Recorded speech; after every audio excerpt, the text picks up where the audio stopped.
Ready? Sir, should we start?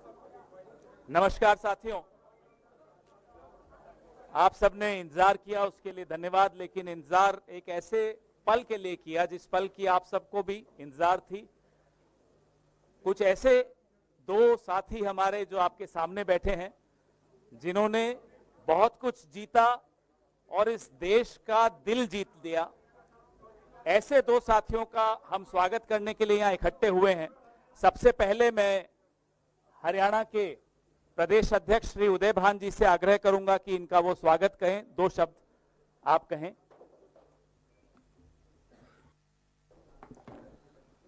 हमारे all India Congress committee के general secretary organisation आदरणीय श्री वेणुगोपाल जी, हमारे हरियाणा प्रदेश के इंचार्ज जनरल सेक्रेटरी आदरणीय श्री दीपक बावरिया जी, आदरणीय श्री पवन खेड़ा जी, आज जो हमारी पार्टी में सम्मिलित होने जा रहे हैं, हिंदुस्तान का गौरव, जिन्होंने अंतर्राष्ट्रीय स्तर पर दुनिया में पूरा अपनी प्रतिभा का जो परिचय दिया और इस देश की आम जनमानस का दिल जीतने का काम किया। आदरणीय हमारी बेटी विनेश फोगाट, श्री बजरंग पूनिया, दोनों ने ओलंपिक में जिस तरह से अपनी प्रतिभा का प्रदर्शन किया, पहले बजरंग जी ने और अब फिलहाल के जो अभी फ्रांस में हुए, जिस तरह से विनेश हमारी बेटी ने दुनिया की जो सबसे बड़ी पहलवान को चित्त करने का काम किया, उसने पूरे हिंदुस्तान की जनता का दिल जीतने का काम किया। और हम सभी हरियाणा वासियों को तो बहुत बड़ा गौरव है कि हमारे हरियाणा से ऐसी हमारी बेटी ने जन्म लिया। हमारी प्रतिभावान जो हमारी देश की जो खेल के स्तर पर जो ऊंचा बढ़ाने का काम किया, आज वो हमारी पार्टी में शामिल हो रही हैं। अभी वो खेल के अखाड़े में थी और राजनीति के अखाड़े में उतर रही हैं।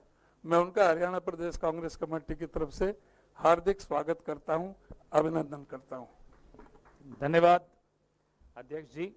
मैं माननीय केसी वेणुगोपाल जी, हमारे महासचिव संगठन से आग्रह करूंगा कि एआईसीसी की तरफ से वो दो शब्द कहें।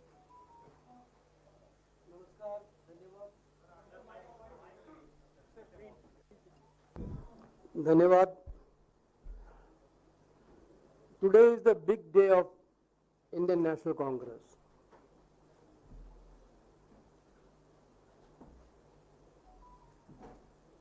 A proudful moment for all of us to join Vinesh Phogat ji and Bajrang Punia ji inside the platform of Indian National Congress. Vinesh ji, hailing a family from wrestlers, when she was 9 years old, her father was shot dead in front of the house of a relative of her family.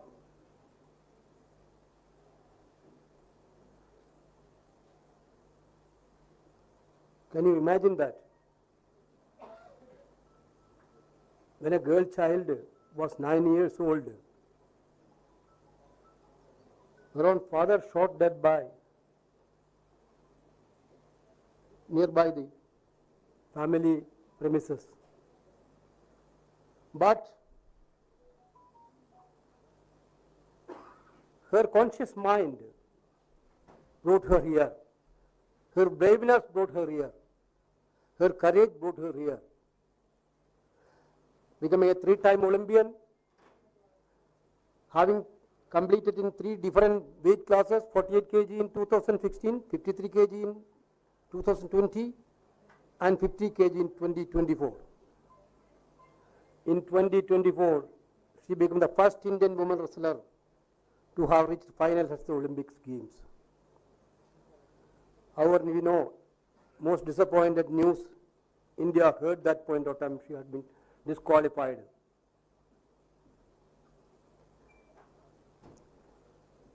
In the same games, she had also become the first international wrestler to defeat the then reigning Olympic champion Yu Susaki.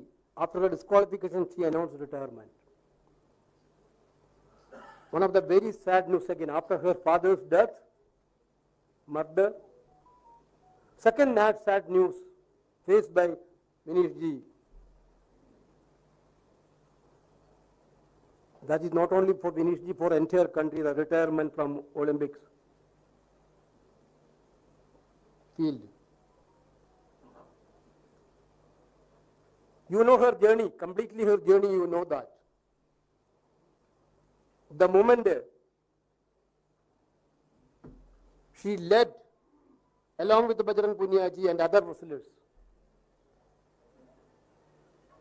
they took up their cases of self-respect, decency in their field, which is totally denied by the Wrestlers Association of India.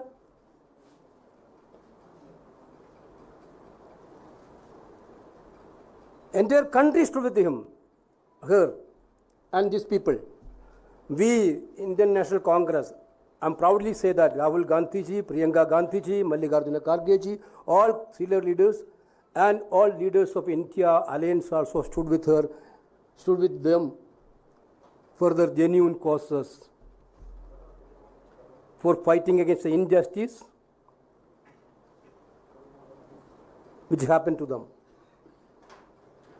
Not only they stood for their field, they fought for the Kisan of this country. You can witness that. When Kisan agitation happened, they are there with the Kisans. They fought for Agniveer. When they are in great difficulties, this is the social commitment of these great players, great wrestlers. That is why Indian National Congress is very proud to accept them in this party. Leaders will come through movements. These two people came through a biggest movement in this country. Now somebody is criticizing, I saw that these are all the conspiracy, Congress conspiracy. So many athletes are in different parties. So many Olympians are also in different parties. If that also a part of conspiracy. Now we are very proud that I am again telling these big stalwarts of Indian sports history led a movement. They know that which party has to trust through their experience. They completely know about that. Therefore, they chosen Indian National Congress as their party. This is what happened. Bajrang Punia ji, I don't want to introduce much because everybody know Bajrang Punia ji, an Indian freestyle wrestler who complete in the 65 kg weight category at the 2020 Tokyo Olympics. Punia won bronze medal there. Prominently advocated farmers' course everywhere. Now he requested, what was the request from himself? I am very much happy to say that. Our Congress President and Rahul Gandhi were also very much happy by hearing a request. He told, I need to have a platform in the party to work for the farmers of this country.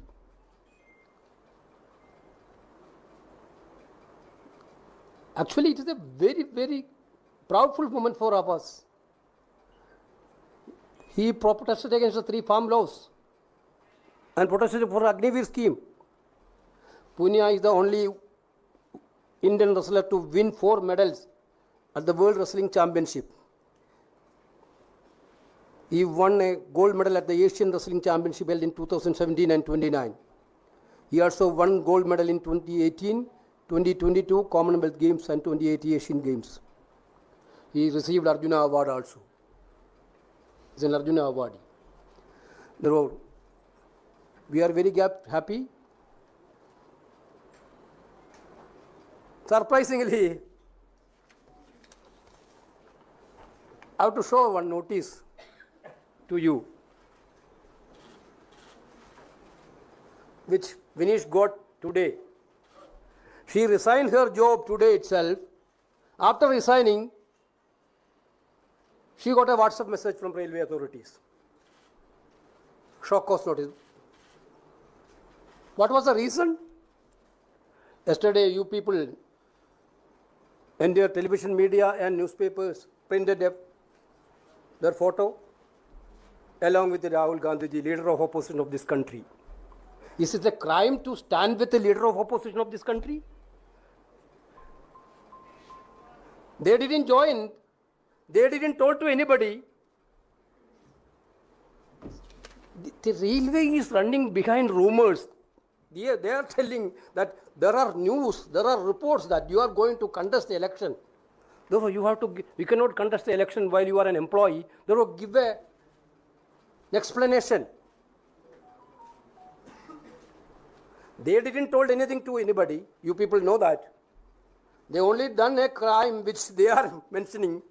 They met leader of opposition Rahul Gandhi.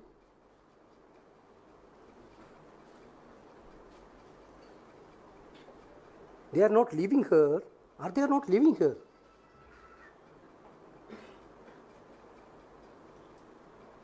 What is they are thinking?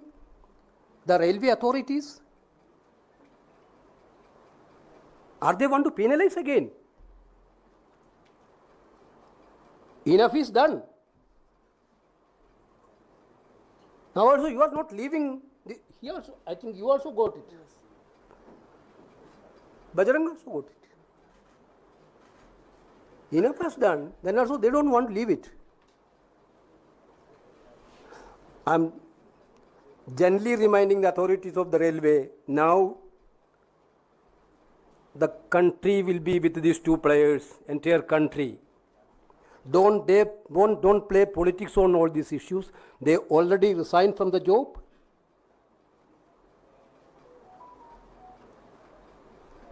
Do the formalities quickly and relieve them. Once again, with great pride, we are Honorable Congress President, under the directions of Congress President and LOP. We are very happy to induct them in Indian National Congress. Thank you very much. Thank you Venugopal ji. अब स्वागत का सिलसिला समाप्त करने के बाद अधिकृत रूप से बजरंग पुनिया जी और विनेश फोगाट जी को पार्टी में शामिल करने का सिलसिला शुरू करते हैं. मैं आग्रह करूंगा वेणुगोपाल जी से, हमारे महासचिव प्रभारी दीपक बावरिया जी से और उदयभान जी से कि वो उनका स्वागत करके उन्हें पार्टी में शामिल करें. Thank you. Welcome. Thank you so much, sir. Welcome. Thank you, sir. Vineet ji.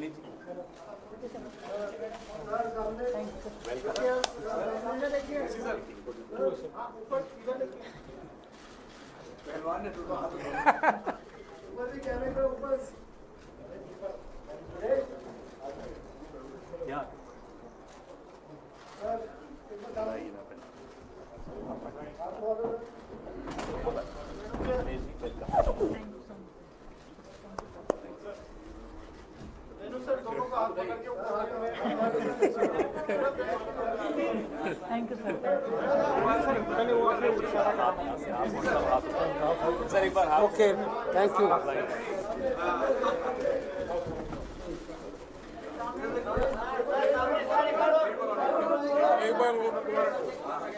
Okay. Thank you. Okay. Thank you. अब मैं विनेश फोगाट जी से आग्रह करूंगा कि वो अपने विचार व्यक्त करें.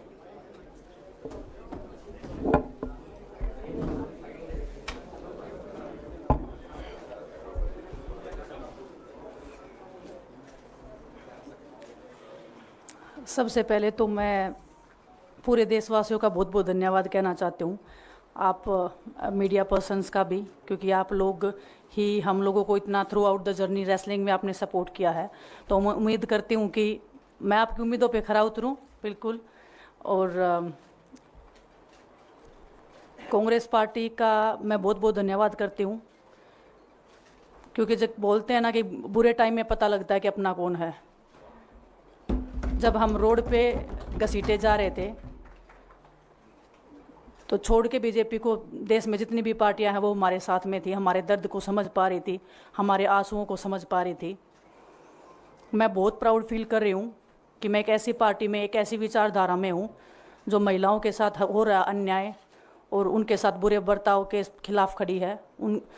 वो लड़ाई लड़ने के तैयार है, सड़क से लेकर संसद तक। और मैं विश्वास दिलाती हूँ पूरे देशवासियों को कि जो मेहनत, जो लगन से हमने रेसलिंग में काम किया है, हम चाहते हैं कि देश के हर एक नागरिक को जो दर्द, जो तकलीफ़ हमने झेली है, खासकर महिलाओं के लिए, हर एक उस महिला के साथ में हम खड़े हैं जो अपने आप को लाचार, अपने आप को बेबस समझती है। रेसलिंग में मैंने पूरा कोशिश किया कि मैं जितनी भी महिलाओं को, छोटी बच्चियों को इंस्पायर कर सकती हूँ। मैं चाहती तो मैं जंतर मंतर पे रेसलिंग छोड़ सकती थी और सभी लोग भी मान रहे थे, पूरा देश इस चीज़ पर विश्वास कर रहा था, क्योंकि बीजेपी आईटी सेल ने उस चीज़ को साबित करने की कोशिश की थी कि हम चले हुए कारतूस हैं, हम ख़त्म हो गए हैं, हम पॉलिटिक्स कर रहे हैं। उन्होंने बोला मैं नेशनल नहीं खेलना चाहती, मैंने नेशनल चैम्पियनशिप खेला। उन्होंने बोला ये ट्रायल्स दे के नहीं जाना चाहते, मैंने ट्रायल्स भी दिया। उन्होंने बोला कि ओलंपिक्स लेवल तक नहीं जाना चाहते, मैं ओलंपिक्स में गई, मैं फाइनल्स में गई। अनफॉर्चुनेटली परमात्मा को कोई और चीज़ मंजूर होगी। एक चीज़ मुझे पता है कि जब मेहनत आप करते हो तो ज़रूरी नहीं कि आपको उसी दिशा में मिले, कई बार दूसरी चीज़ों में भी आपको वो फल मिल जाता है। और परमात्मा ने मुझे मेरे देश के लोगों की सेवा करने का जो मौका दिया है, वो मैं मानती हूँ कि उससे बड़ा पुण्य का काम कोई नहीं हो सकता है। मेरे लिए बहुत प्राउड की बात है। बहुत एक मैं नई पारी की शुरुआत कर रही हूँ आज से। मैं चाहती हूँ कि जो हमने फेस किया एज ए खिलाड़ी होने के नाते, उन सब खिलाड़ियों को वो चीज़ ना फेस करनी पड़े। हम उनकी लड़ाई में साथ हैं। शायद उनको आज हिम्मत मिले कि जो पार्टियां पावर में रहती हैं शायद वो साथ में नहीं खड़ी हों, लेकिन उनके बहन भाई हैं जो उनके साथ में खड़े हैं। और हमें पता है स्पोर्ट्स में कितना गलत होता आया है, नहीं बोल पाते हैं खिलाड़ी। आप हमसे देख लो, बजरंग के ऊपर डोप का बैन लगा दिया 4 साल का, सिर्फ किसी लिए कि सिर्फ उन्होंने आवाज़ उठाई थी हमारे साथ बैठ के। तो उसका भुगतान हम कर रहे हैं, आज तक कर रहे हैं, लेकिन हम डरेंगे नहीं, पीछे नहीं हटेंगे। जो लड़ाई थी वो जारी है, ख़त्म नहीं हुई है। कोर्ट में हमारा केस चल रहा है, वो लड़ाई भी हम जीतेंगे, ज़िंदगी की जंग भी हम जीतेंगे। खेल में जैसे हमने कभी हार नहीं मानी है, तो हम इस नए प्लेटफॉर्म पे जो आ रहे हैं, देश की सेवा का भाव, और सिर्फ बोलने तक सीमित नहीं रहेगा। ये हम दिल से हमने खेल किया है और दिल से हम ये काम करेंगे, जी जान से मेहनत करेंगे, अपने लोगों के बीच में रहेंगे। जो भी हम अपने लोगों का भला कर सकते हैं, चाहे कितना ही % हमारे हाथ में होगा, वो हम करने की कोशिश करेंगे। और मैं अपनी बहनों को बताना चाहती हूँ कि आपकी बहन आपके साथ में है। किसी भी मुसीबत में, किसी भी पल, किसी भी क्षण आप ऐसे मत समझना कोई भी आपके साथ में नहीं है। जब कोई नहीं खड़ा होगा तो मैं आपके साथ में ज़रूर खड़ी रहूँगी, कांग्रेस पार्टी आपके साथ में ज़रूर खड़ी रहेगी। ये हमने फील किया था और मैं वादे से कह सकती हूँ, दावे से कह सकती हूँ कि बिल्कुल आपके साथ भी खड़े रहेंगे। बहुत बहुत धन्यवाद आप सबका। धन्यवाद दिनेश जी। मैं बजरंग पुनिया जी से आग्रह करूंगा कि वो अपने विचार आपके सामने रखें। सभी को नमस्कार। और मैं धन्यवाद दूंगा केसी जी का, हरियाणा के प्रभारी हमारे दीपक बावरिया जी का, अध्यक्ष हमारे उदयपान जी का, पवन खेड़ा जी का और विनीत पुनिया जी का, और जितने भी कांग्रेस के हमारे लीडर हैं उन सब का, कि हमें विनेश ने बताया कि बुरे समय में हमारे साथ खड़े हुए। जो आज बीजेपी की आईटी सेल बोल रही है कि इनका मकसद तो सिर्फ राजनीति करना था, हमने तो उनको लेटर भेजा था, वो जब भी नहीं आए। हमने तो बीजेपी के जो सांसद थी, जितनी भी महिला सांसद थी, उनके घर पे लेटर दिया था, वो फिर भी उन बच्चियों के साथ नहीं खड़े हो पाए।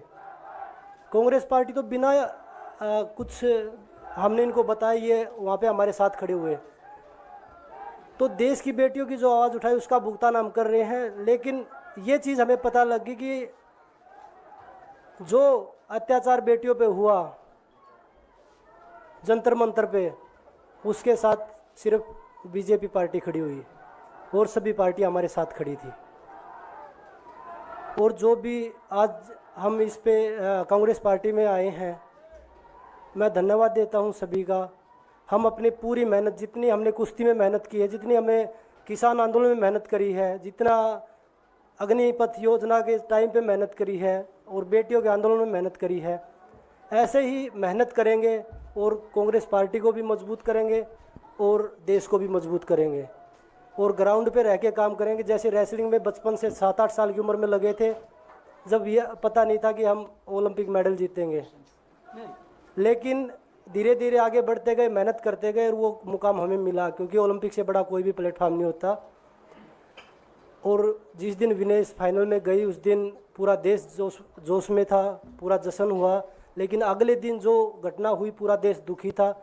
लेकिन कुछ आईटी सेल थी जो पूरा देश में जश्न मना रही थी, तो ये देश के लिए बड़े दुख की बात है और पूरे देश को सोचना चाहिए कि आप किन लोगों को सपोर्ट कर रहे हैं।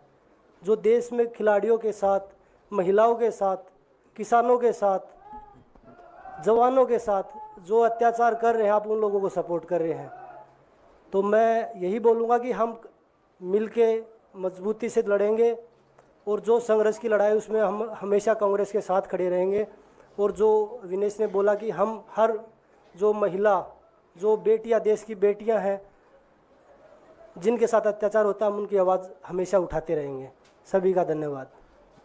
धन्यवाद बजरंग जी। अब कार्यक्रम को हम यहीं समाप्त करेंगे, सवाल नहीं ले पाएंगे क्योंकि बहुत सारी बैठकें हैं। वेणुगोपाल जी को भी जाना है, बजरंग जी को भी, विनेश जी को भी, दीपक जी को भी।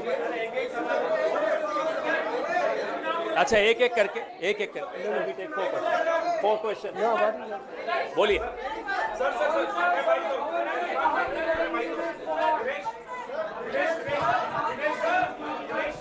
अगर ऐसे होगा तो कोई सवाल नहीं पूछ पाएंगे। मैं सवाल ले रहा हूं सवाल, ठीक है, ले रहा हूं।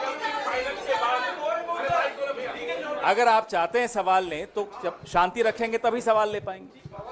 विनेश, जब चूंकि ओलंपिक फाइनल के बाद आप पहली बार मीडिया के सामने मुखातिब है, मेरा ख्याल है जिस तरीके से ओवरवेट होने के कारण आप बाहर हुई, कांग्रेस ने आरोप लगाया, कई लोगों ने आरोप लगाया कि आपके साथ साजिश की गई, चूंकि आप लोगों ने आंदोलन किया था।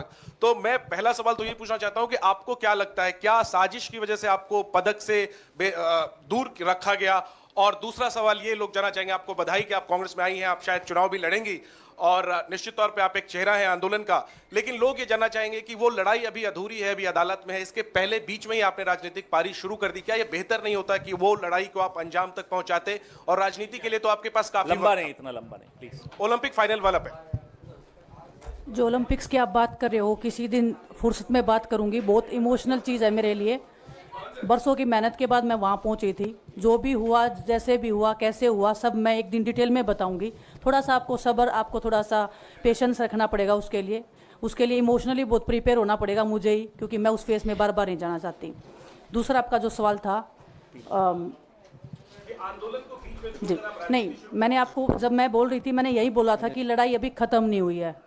कोर्ट में केस चल रहा है। ब्रजभूषण को पूरा बीजेपी पार्टी उनको सपोर्ट कर रहा है।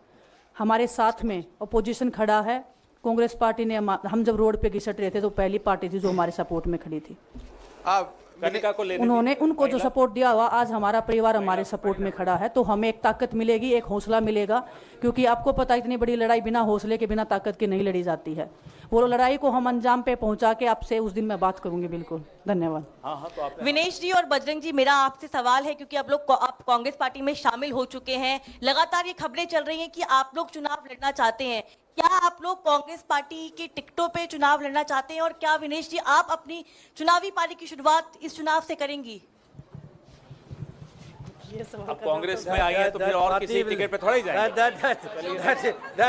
कांग्रेस पार्टी टिकट सीईसी में डिसाइड करना चाहिए। आ रहा माइक वहाँ। पवन जी, एक सवाल इधर से। पवन जी, आ रहा वहाँ भी आ रहा। अरे पूछ रहे हो। विनेश जी, 2 सीट आगे जो कयास लग रहे हैं वो 2 सीटों पर लग रहे हैं, एक जुलाना और एक चरखी दादरी। विनेश जी, अगर इन 2 सीटों में से ये सवाल आपको शाम को, कल जब भी टिकट्स आएंगे तब कर लीजिएगा। विनेश जी, मायका या ससुराल, किसको चुनेंगे आप? मायका या ससुराल, दोनों सीटें आपके लिए कही जा रही है। दोनों, एक मेरी जन्मभूमि है, एक मेरी कर्म भूमि है, दोनों मेरे लिए बहुत जरूरी है।